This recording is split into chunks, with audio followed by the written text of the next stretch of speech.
All right. Well, Jay Buckwold and Sue Malcolm, thanks for joining me. We're just going to do Here we a are. little chat about the early days of the Pacific Bluegrass and Old Time Music Society, formerly known as the Pacific Bluegrass and Heritage Society, formerly known before that. Was there a name before that, or was that You the know original what? name? I was going through a big portfolio of artwork that I have recently, and I found a poster that I'll have to send you a picture of this poster, but it was designed by my brother, who's a designer, and it reminded me that the club was originally going to be called the BC Bluegrass and Heritage Society.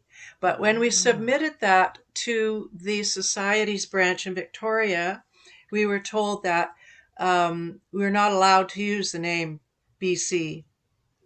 That's only for things that are actually Like governmental, province of official? British Columbia projects or organizations or whatever. So that's when we quickly scrambled and decided to change it to Pacific.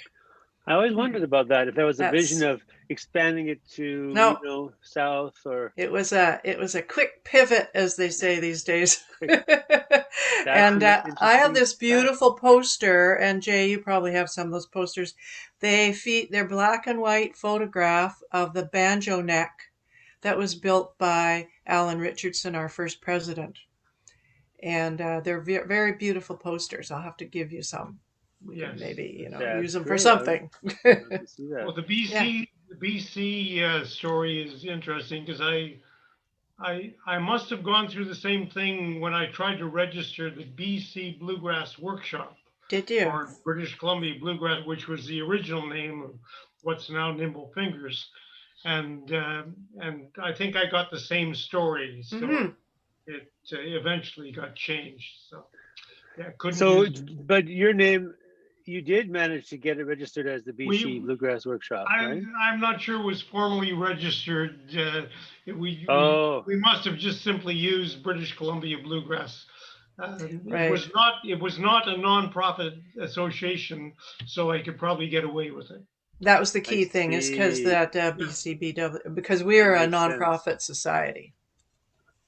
So, Jay, in the early days, Sue told me in her other interview with me that she was part of the scene, kind of this nascent kind of folk scene, that had connections through co-op radio, and then eventually people were sort of meeting at the beach, and that's kind of how the thing got started. And then early jamming started happening at the Soft Rock Cafe. Were you around in those early days? No, I didn't make it out here until Expo year '86. Okay, interesting. Although I had attended a number of workshops, banjo workshops, Cannon Beach that Pete Wernick was operating, and that was my first taste of workshops.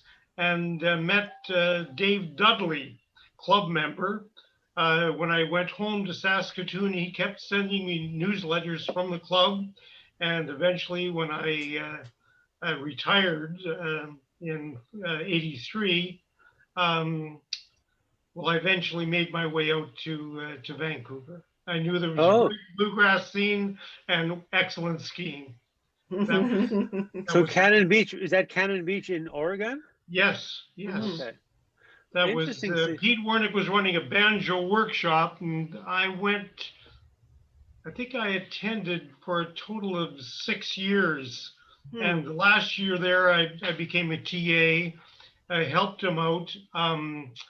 I had each year he would um, he would have hot rise obligations that he would have to leave, and he'd find somebody to take his place for a couple of days, which was wonderful. We had John Hickman, Wow. a couple of other wonderful banjo players just sitting in for him for a couple of days. Fred Sokolow. Um, and anyway, the one year, I think was uh, my last year or the previous year, I had suggested instead of instead of doing the strictly banjo workshop, turned it into a bluegrass workshop. Get the complete band of Hot Rise, so there'll be no conflict, and Wow. and that's what he did. We had Lori Lewis and a number of her associates, and Jerry Douglas, I think, was there the second year of that. So that was my beginning experience at the workshop and getting involved in operating them. And How did Jay, you get? didn't Oh, you? sorry. Go ahead. Sorry, didn't you go to the Puget Sound Guitar Workshop a few times too? Yes, I think 4 we were years. there at the same time. Yes, A we few were. times. Yeah, for Yeah. sure. I was getting to know the Vancouver crowd. Tammy Mhm. Cassart, Vicky Fedema, I think, was there, and a bunch of Yeah. Dave Lidstone. Yep. Did you already play bluegrass banjo in Saskatchewan, Jay? I was trying. I was trying to gain some facility playing banjo, and that's what got me to the workshop. Yeah, I played in a couple of kind of folk groups at the University of Saskatchewan, and yeah. Did you work at the university? No, I was a student back. Oh, okay. Oh, interesting. That's a long time ago. So when you got involved here in Vancouver, is that when the jams were happening at the Soft Rock Cafe? No, it would have been after that. I think the first concert I attended with my friend Dave Dudley was a jam and maybe a concert. Gosh, it somewhere around Commercial Drive. Sue, you would know. Oh yeah, the Oddfellows Hall. Oddfellows Hall. Yes, yes. Yeah. I think that was the very first one. Right. Interesting. Yeah. And so I spoke a while ago with Vic Smith, who I know you both know, playing in High Res Lonesome. Yes, very well. And he told me, unfortunately, it was just a phone call. I didn't video it, but he told me about his story about coming here from Halifax and as a folk guitarist, and then discovering the bluegrass scene and how friendly everybody was and how inclusive, and he just got totally hooked on bluegrass from then on. How did you find the scene in those days, Jay, when you started playing with them? Yeah, same thing. I think I was living out in Port Coquitlam and became friendly with Carol Oldenburg, and they needed a banjo player for a gig, and that was the beginning of, I think, the New Nash Ramblers with Carol, Brian Landry, and the New Nash Ramblers. Or we were either the new or the I think it was the yeah, I think that's what was the name. Yeah, Larry Stevens was part of that. Eric Adams and that was really the start of me getting involved in playing in a variety of bands. And Jay, what about the band that you played in with Wayne Briscoe? Ah, yes. What was the name of that? Curly yeah, Curly Maple. Yeah. I think that was when I first met you, or I remembered meeting you, was when you were playing in that band. Yes, and I think that band was still happening at the beginning of the BC Bluegrass Workshop. Right, yeah.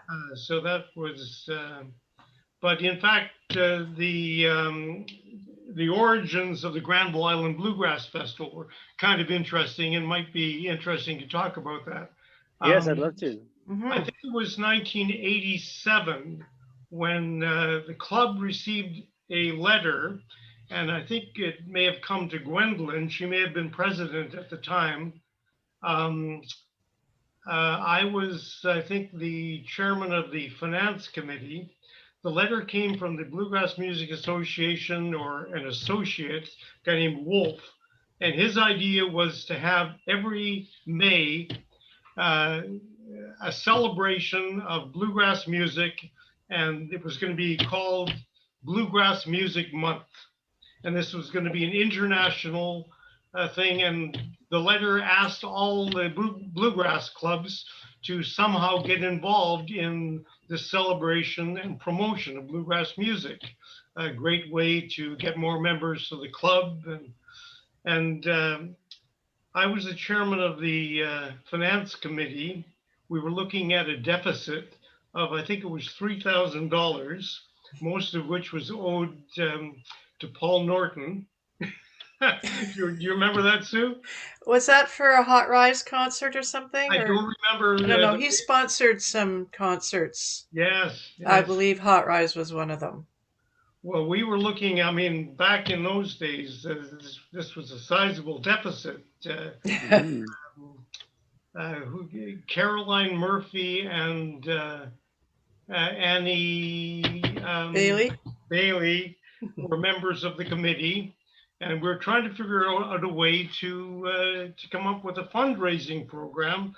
And we thought, well, and that's when this letter came and said, why don't we see if we can run some kind of a festival, generate some income? Ha! so the Granville Island idea occurred to us, and I thought, well, if we're going to do something like this, we better do it on a small scale first.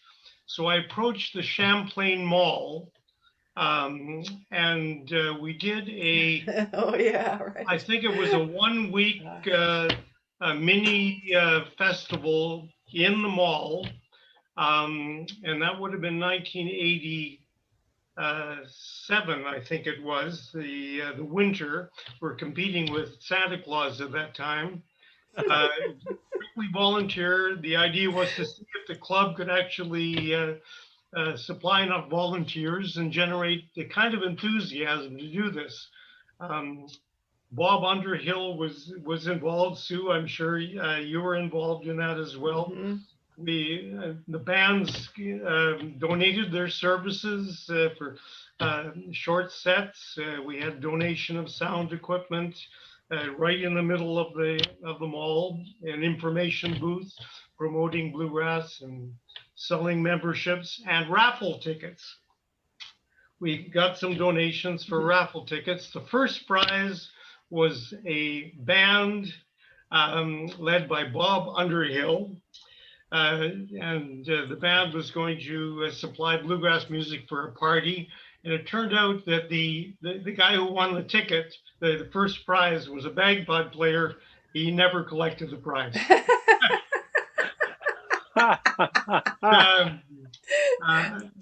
Anyway, it really showed me that the club could do something, and with that, I presented a proposal to Granville Island to present bluegrass music concerts in their market courtyard every weekend in May, and this would have been 1988, I believe. Yes, 1988 would have been the first year. Mm-hmm. And so in that box, you probably have lots of detail what was happening there. I would check. Yeah, we got tremendous volunteer help from a huge number of clubs. I think we had 100 members in the club at that point.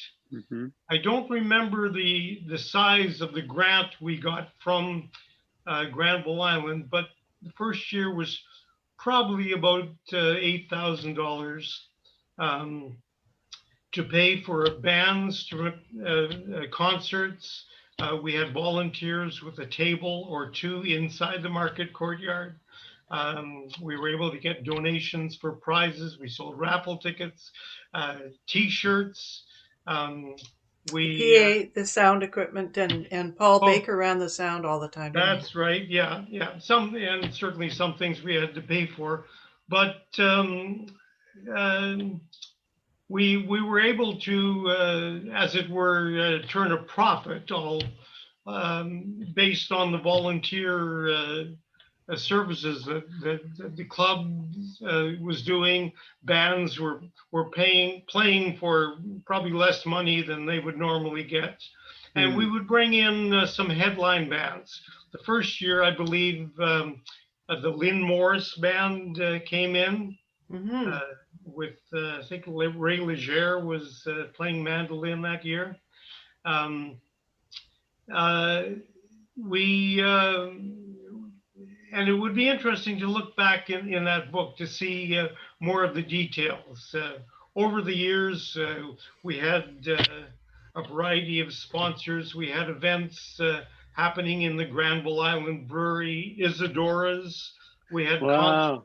concerts, the Granville Island Hotel. We were able to get sponsorships, and we had some really excellent people. And Performance Works also. We had ticketed shows in Performance Works. Eventually, yes, Granville Island kind of pushed us into that.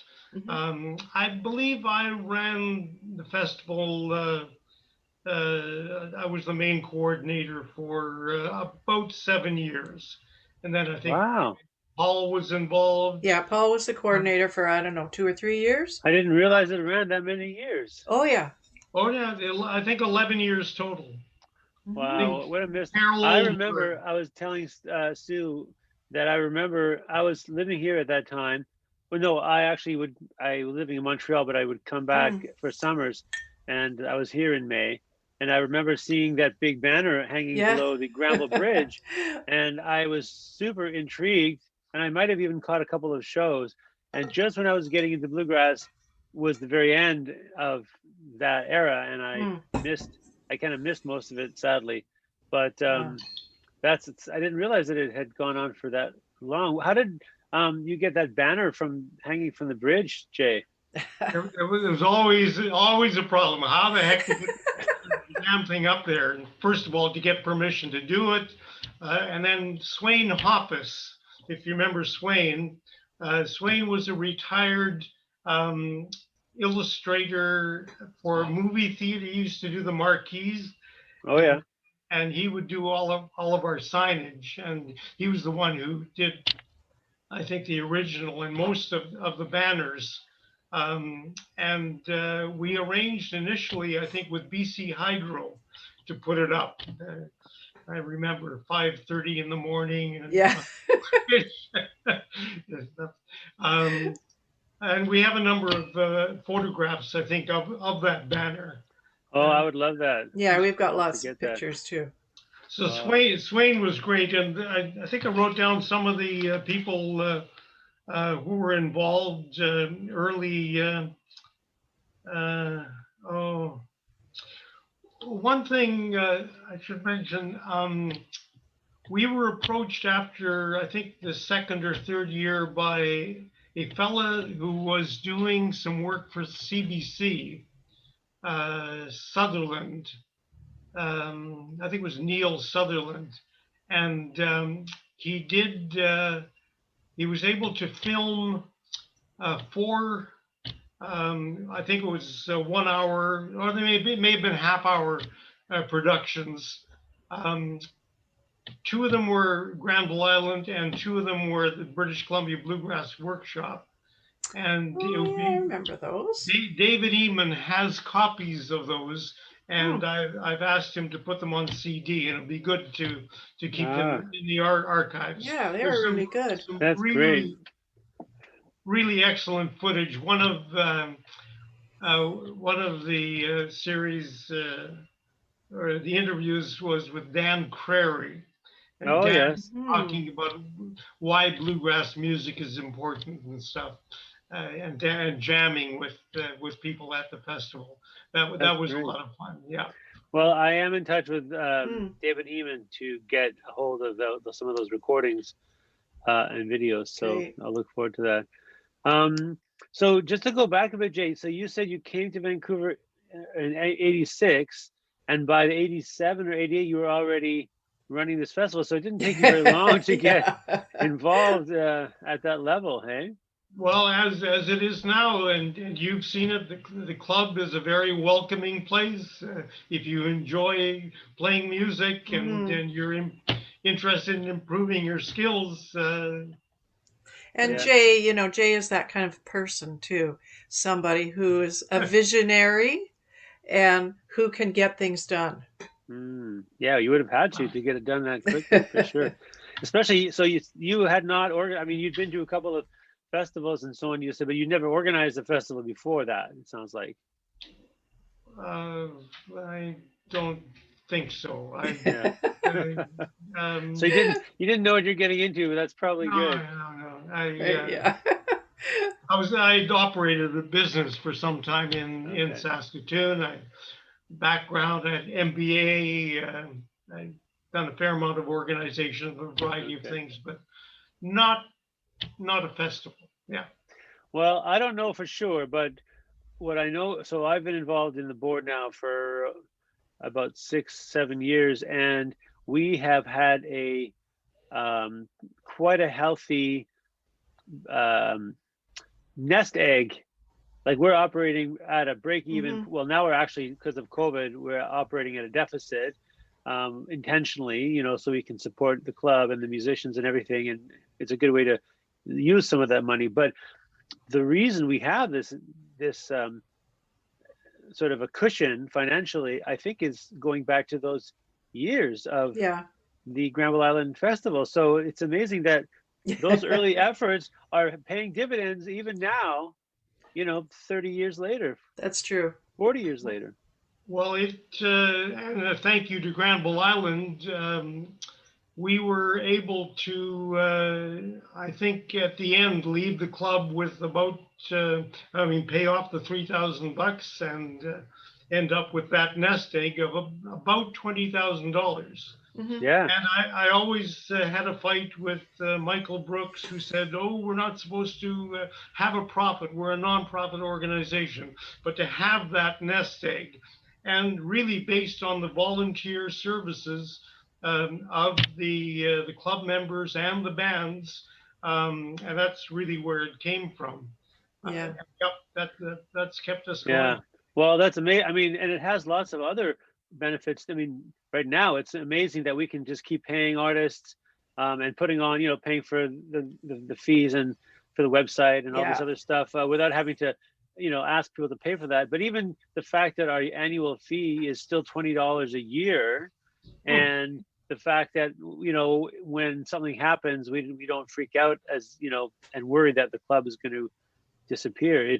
It's really wonderful to have that security. So it's Yeah, it testament is. to you and everyone else all those years, and the government for Mm-hmm. giving us that. Mm-hmm. And you know, we're very careful to protect that and not to squander it. But it sure is nice to be there when we need it. Yeah. Yeah, you know, the reason that the festival died really was because the government stopped funding those Mm. types of things. But you know, at the beginning, one of the mandates of development of Granville Island was to get the arts community, to provide a place for the arts community to do things. Mm-hmm. And over the years, for some reason, you know, I guess it's a bit political, um, that sort of changed. And then they decided not to fund a number of things that they'd been funding before. So, Did you ever have to? Do you know if the club ever took part in the lottery? No, what do they call it? The gaming. lottery gaming Yeah. funding that a lot of I nonprofits were think doing we back then. did because Paul was very involved in doing that for Co-op Radio over the years, and he was really, yeah, I can't remember actually. I have to That's ask when him you'd have about that. like you'd have one evening at the casino, Yeah, right? And yeah, you'd provide volunteers right. to work the cash desk, and then you'd get a percentage of the Yeah. proceeds. Now it's different now. They have a direct. You No. don't have to go and work at the casino. It's all direct deposit kind of Okay. stuff. You just apply for a grant, and they give you a grant Okay. if you're approved. Um, but yeah, I can't really remember. That wasn't really a big part of it. But we Yeah. might have received gaming funds at some point. Well, one of the great things is operating the club like ours is that it doesn't cost a lot of money. You just need the No, people and that's instruments right. and a place to meet, and there you go. Yeah, You're jamming. yeah. Yeah. Jay, when you start, what prompted you to start the BC Bluegrass workshop? Well, during that time, there were a couple of summer festivals that a lot of Vancouver people would head up to. One at Shuswap Lake and the other one at Kamloops. and a lot of us would kind of make a week of it. They followed in succession, and I think normally Shuswap Lake was first, and then Kamloops the following weekend, and it was in July, July 16th, July 23rd, something like that. And one year I went up and stayed for a week, camped on, went to the one festival, the Shuswap Festival, camped out with some friends, Vancouver people. I think Chris Stevens was part of that, Brian Landry. Was this a Bluegrass festival? Well, this I'm talking about just the group that camped after the Shuswap Lake Festival. I think it was at Solista or someplace on the north side of Shuswap Lake. Okay. And camping with us at one point were some of the people who had just finished playing the festival, and they were waiting to play the Kamloops Festival. And it occurred to me, why not put these people to work and organize a kind of a workshop? Somebody had mentioned there's a wonderful underutilized lodge just up the mountain at Anglemont, and it's the Anglemont Estates Lodge. And I took a trip up there with one of the band members, Minnesota band. Sue, can you remember? Loose Ties? No, it was a Minnesota group. They didn't. They weren't able to play at our workshop, but they were playing at the festivals the previous year. And I remember driving up there with them just to see if it was a worthwhile place. Mackenzie, woman's name is Mackenzie. Kate Mackenzie? Kate Sorry? Mackenzie? Yes. Yeah. Yes, and the right. band, I know who you're talking about. I can't think of the name of the band. Anyway, they were performing at the. I wonder if I have a copy of the Shuswap Lake Bluegrass Festival. I think I was in a band that played at one of those festivals too. That's why I said Loose Ties, because I remember them being there as well. Yeah, and they were, Anyway, we cut a deal with the,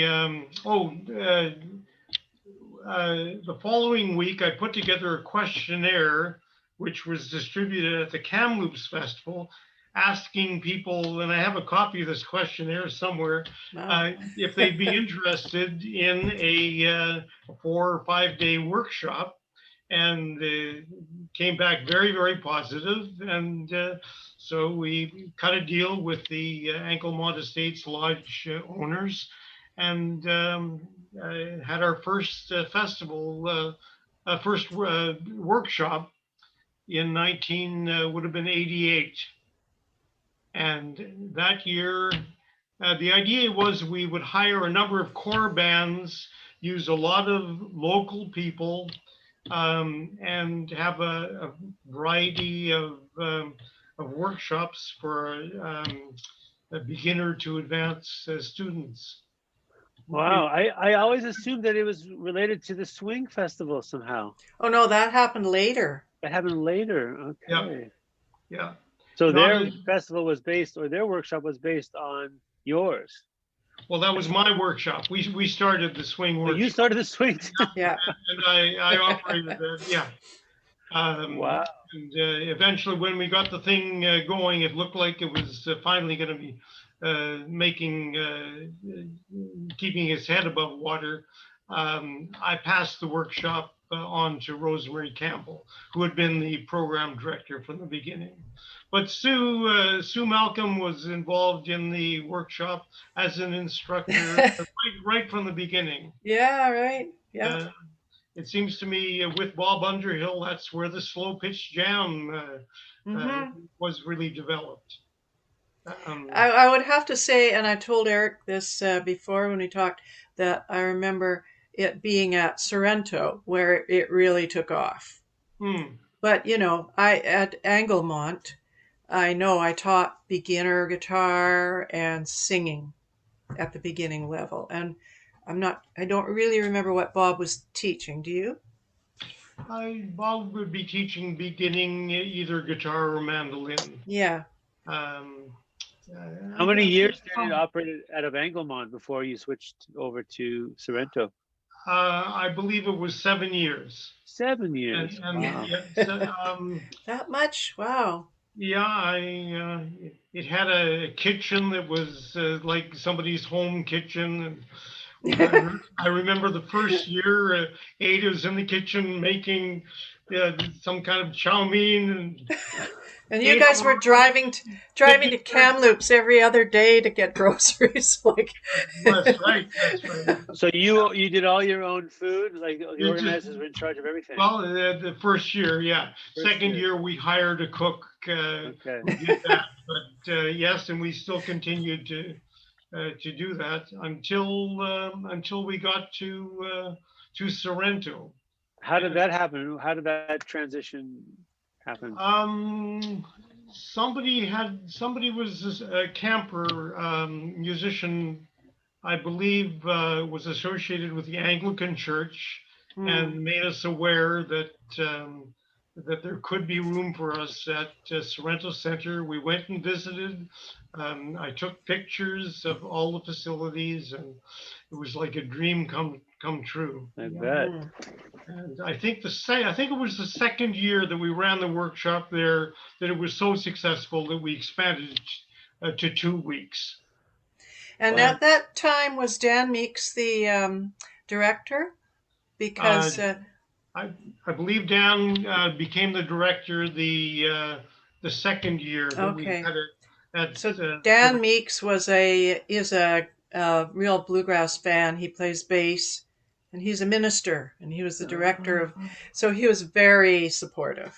That's interesting. So you had kind of an inside advocate. Well, a very supportive person there. Yeah, that's great. Mm-hmm. And so 1 year it was, how many years did you say? So 7 years or 8 years, it was only 1 week, and then you moved to 2 weeks. I believe the first year at Anglemont was 1990. Okay. That Sue, do you remember? I'll take your word for that. So when did the Sorrento? So the model was you had the artists coming for 1 week, and then the second week, and then when did the idea come for the festival in between? Well, probably when we moved to Sorrento, I think at that time both of the July festivals they weren't operating anymore, Shuswap or Kamloops. So there was really nothing happened, and the only dates for us were at the end of August. And because of other things that were happening at Sorrento Center?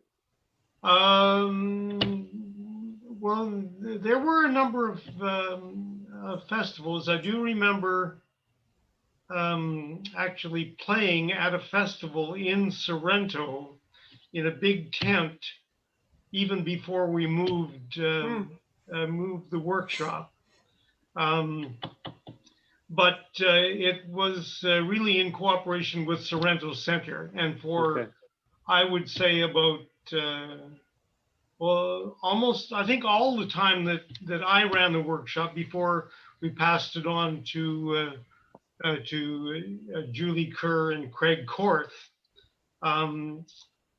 The Sorrento Center were the ones who actually operated the festival. We supplied the entertainment. They paid us to arrange for the performers at the festival, and that helped us as well to help to subsidize the workshop.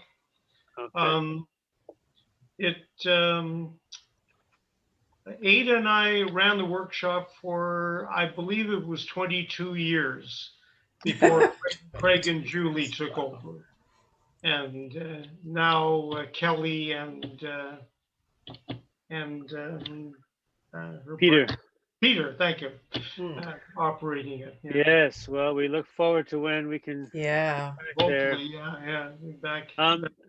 How did you find the artists that you hired for the instructors back in, I mean, I know you had Sue, who's local, and Chris Stevens, who's local, but sounds like you had some pretty well-known instructors back then. How did you get them to come? Well, the telephone had been invented by then, and I made a list of some of the people that we had on. The first year, Wild and Blue, we made a connection with David Harvey, and he had this wonderful band, and I think they had played the previous year at Granville Island. May have made the connection that way. And I must say there was a very good relationship, Granville Island Bluegrass Festival being there to promote a variety of festivals, including I British can see Columbia Bluegrass Workshop. So we had a funnel. Yes, and that was really important. It was and Jay, you know, the Chilliwack Bluegrass Festival, we met a lot of people through that.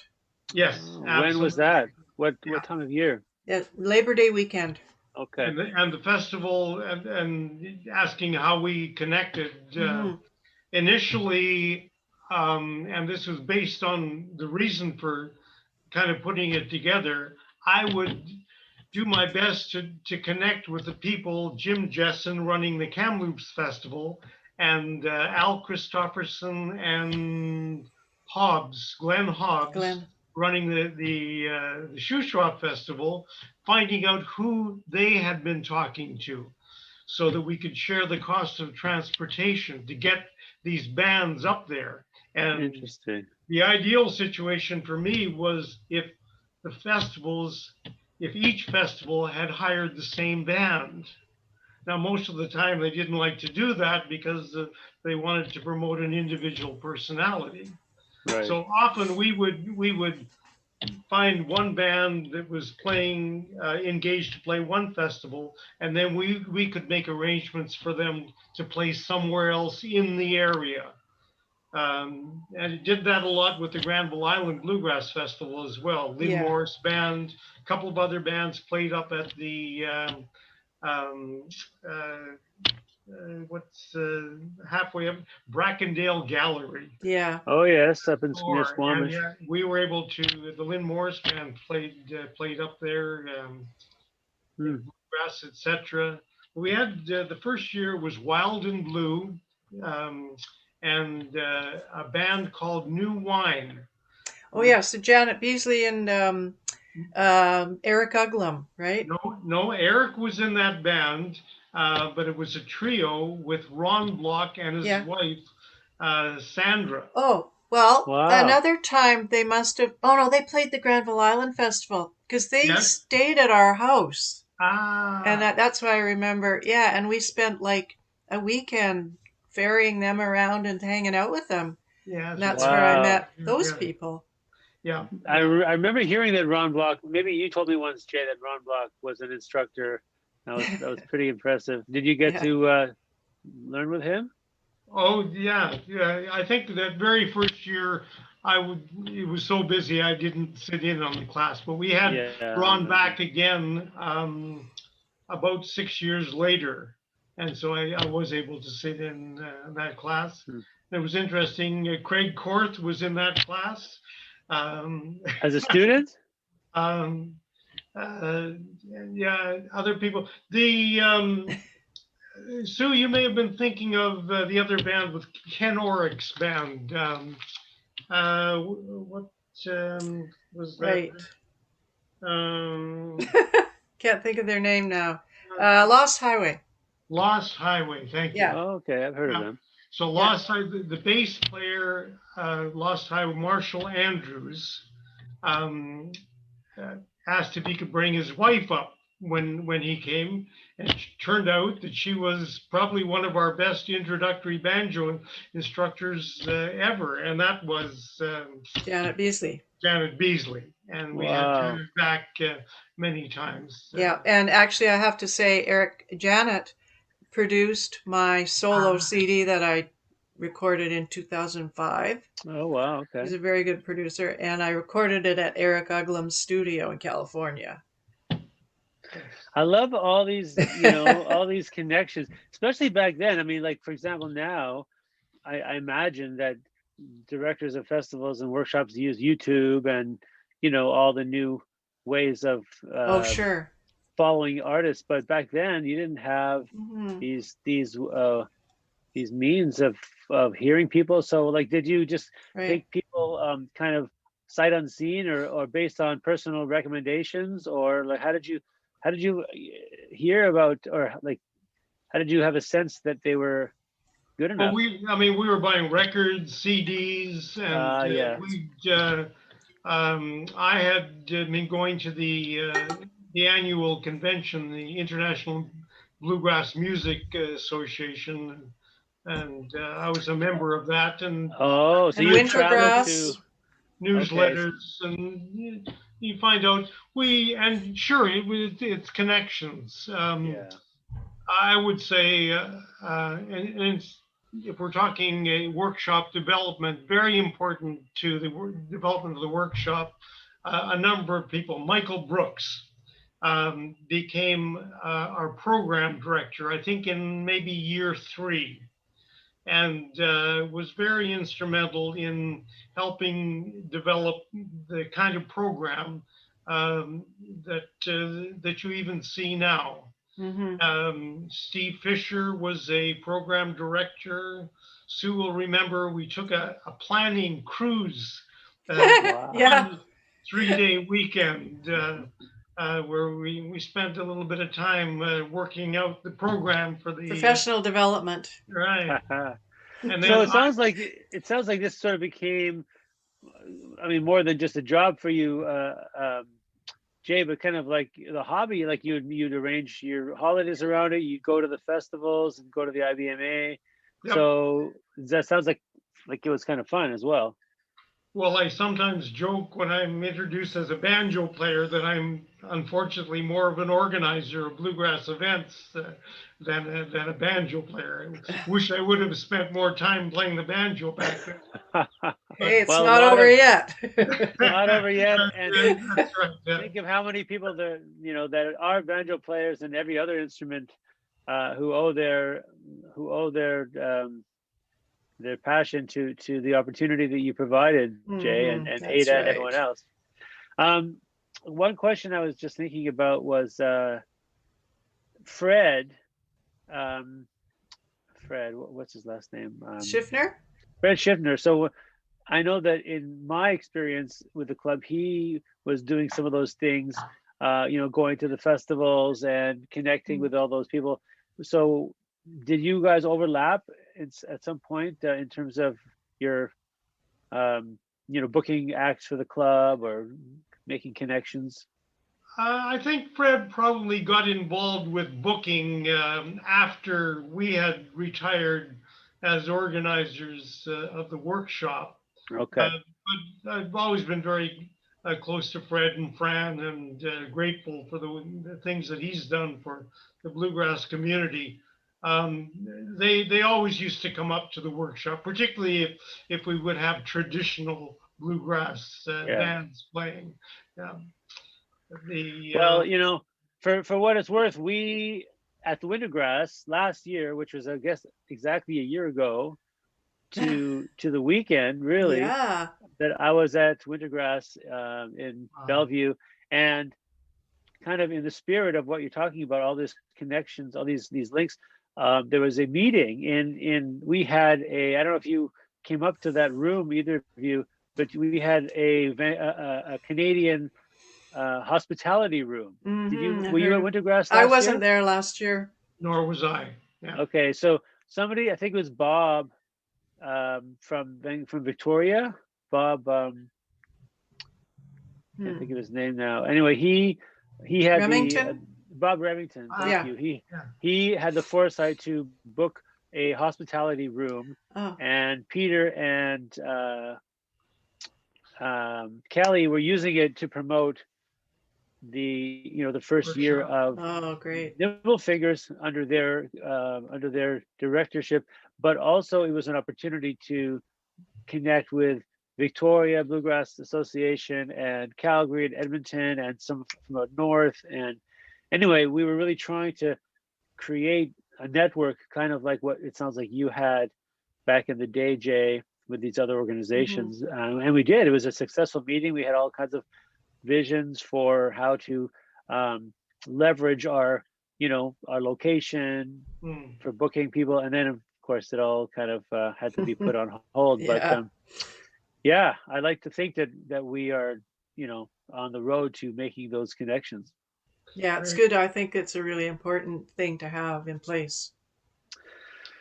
So I guess just to finish off, I was just wondering if either of you, but particularly you, Jay, since Sue and I have already had a chance to talk, after all these years of organizing and planning and events, any memories that stand out in particular, sort of funny, crazy, really positive? Like Vic has a memory of jamming with Bill Monroe, at Bluegrass that he likes to tell. You must have some memories that stand out for you, Jay. Lots of amazing things happened at the workshop and the Granville Island Bluegrass Festival. Yeah. Sue may remember Granville Island, when we ran it for the whole month, we would always compete with Mother's Day. Right. So I came up with this idea of putting together a jam and organizing buskers who would be out all over Granville Island promoting bluegrass music and playing. And these were beginning and advanced bands. We had an event called Pick on Mother's Day. And that was your idea, I think. Yeah. a little tacky, but no, wonderful experiences over the years. Early days, Slavic Hanslick, Sue. Amazing. We made wonderful connections with the Toronto bluegrass scene through the Foggy Hogtown Boys. Tree String Quartet. Yes, I remember them. I saw them at the Folk Music Festival. They were amazing. Yeah. We were able to, I think it was either our second or third year, Steve Kaufman, who was making a big name for himself as an instructor, came up to the workshop with his wife and his baby son, who's now, 40 years old. Yeah. And a couple of years later, we were fascinated to find out that he was then running, after our workshop, basing it on our workshop, a huge workshop. And interesting to see how other things kind of came as a result. Wow, I didn't realize that I'm on the mailing list for his, what he calls it, Kaufman's Camp, I guess, with a K, right? Yeah. Interesting. So you're the inspiration. I haven't talked about the origin of the workshop, but I suspect that's one of the reasons that he came up to ours, and he came back several times. He came up to see how things were operating, and so he's developed a wonderful program. Tony Trishka has played with us. Ada still remembers when she was running a concession at Anglemont. Tony was addicted to the what are the little cookies with the cream? I'm a diabetic. I don't know about those things. The cream puffs. It was Twinkies. Just the. Anyway, Tony we ran into him at the IBMA concert, and Ada joked with him about addicted to these cookies. I forgot what they're called. Yeah. all kinds of things, interesting challenges, border crossing issues, the paperwork involved in. I was able to find a loophole in the immigration papers that allowed instructors to work at seminars or as seminar leaders instead of instructors. And if the wording was seminar leaders, they didn't have to go through the complex paperwork and pay the big fees to get a work permit. So that was interesting, and balancing and juggling and getting the information out. We developed a program, and I think Sue probably helped with it, where we would give guidelines to instructors about teaching workshop. And I did a fair amount of research and talked to a number of educators. There's all kinds of stuff on how to teach music, but how to teach at a 4-day workshop, how to organize all this stuff. The curriculum. So we would give guidelines to help instructors to do that. Yeah, I know that occasionally there would be some players that were incredibly good players, but not so great teachers. Absolutely. Just because you're a good player doesn't make you a good teacher. Absolutely. Yeah, I remember one fabulous guitar player who will remain nameless. The way we solved the organization and the problem is that we presented our program director sat in as an interpreter and was able to run the class really well that way. Bill Keith was one of the bright spots, I think, in our workshop, and I was so happy to have him up. And we kept him in Vancouver for a couple of days. I put him up at a hotel, and we had a jam at my place after the workshop. Wow! In order to make things work with Bill and for other musicians, we found other work for them. We were able to, so you may remember, we put Bill together with the Emery Lester group. Oh, and got him a gig at the Chilliwack Bluegrass Festival. Right, yeah. It kind of worked. Yeah. Hey, speaking of Chilliwack, I forgot to mention Falls Creek, the band that you and I were in together when I talked before about, having all these projects I'd done. So you should talk about that a bit. About being part of Falls Creek? Well, yeah, that was a really fun project. Absolutely. It didn't last too long, but it was fun. No. Gary Stevenson and Paul Bergman. And you may remember we had a gig in North Van, the shopping center. I think it was a mental health party or something. And a young fiddler, a young guy came into the room with his fiddle case and asked if he could play with us. And he joined the group after, that was, what's his name? Okay, wait. Oh dear. Tyler.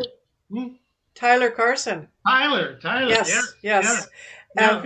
Yes, I mean, I don't remember the venue, but I do remember him doing that. And, Eric, this is a really cool thing. We discovered a while after that Tyler Carson and Gary Stevenson and I all have the same birthday. Wow, that is really cool. I mean, 3 people in one band. That's amazing. Right? You could really have a party on that kind of. Yes, and we did. Actually, Michael Dunn, you know Michael Dunn? He's a famous gypsy jazz guitar player in town who's been building Macaferry-style guitars for many years. He's the oldest of all of us. He also has the same birthday. Wow, what an auspicious day. We have had some pretty cool parties, including one big party where we had Frankie Rogers, the fiddle player, at my house. and all of us were together. And in fact, I could go on and on, but I just want to mention Falls Creek did couple of memorable gigs with Frankie Rogers. We hired him. Have you heard it? Are you familiar with him? No. He died a few years ago. He wrote Waltz. Ook Waltz, the very famous Ook Waltz. I've He heard was of him then. a legendary Canadian fiddler who I met at Sorrento, and we formed a Western swing band. But at the same time, around that same time, we hired him we had 2 gigs. One was at the Vancouver Island Music Fest in Courtenay. Yes, I've been there. And the other one was at a festival in Fairview, Alberta, northern Alberta, where Frankie was very famous there. And it was a small festival, but we had amazing time. And so Falls Creek was a really cool band that played pretty much traditional bluegrass music. And we really had a good time for about, Jay, 1 year, 2 years maybe? Oh, at least. It was kind of after Rhythm Roundup sort of took a break and before High Rise Lonesome happened. Yeah. I think I still have a file of the set lists, at least. Oh, so do I, yeah. Wow. Yeah. I do remember that festival. They flew us up to Fairview, and I remember the stage that we were at was the Rome's Festival. Yes. And I somehow, just before going on, jammed my finger into the wood. Oh. And it was bleeding. Oh my God! And here's me trying to keep up with Frankie, yeah. So that's exciting, though, Jay. I mean, coming from, like you said, from Saskatchewan as just a beginning kind of amateur, and then how did it feel to suddenly be? I don't know if that was the first chance, but eventually you became a performing musician, being flown around.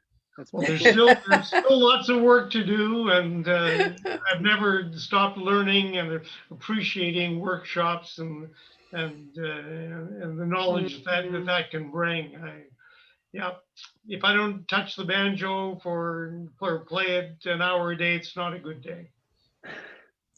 Yeah. Wow. I can relate, although not on the banjo. Yeah. Wow.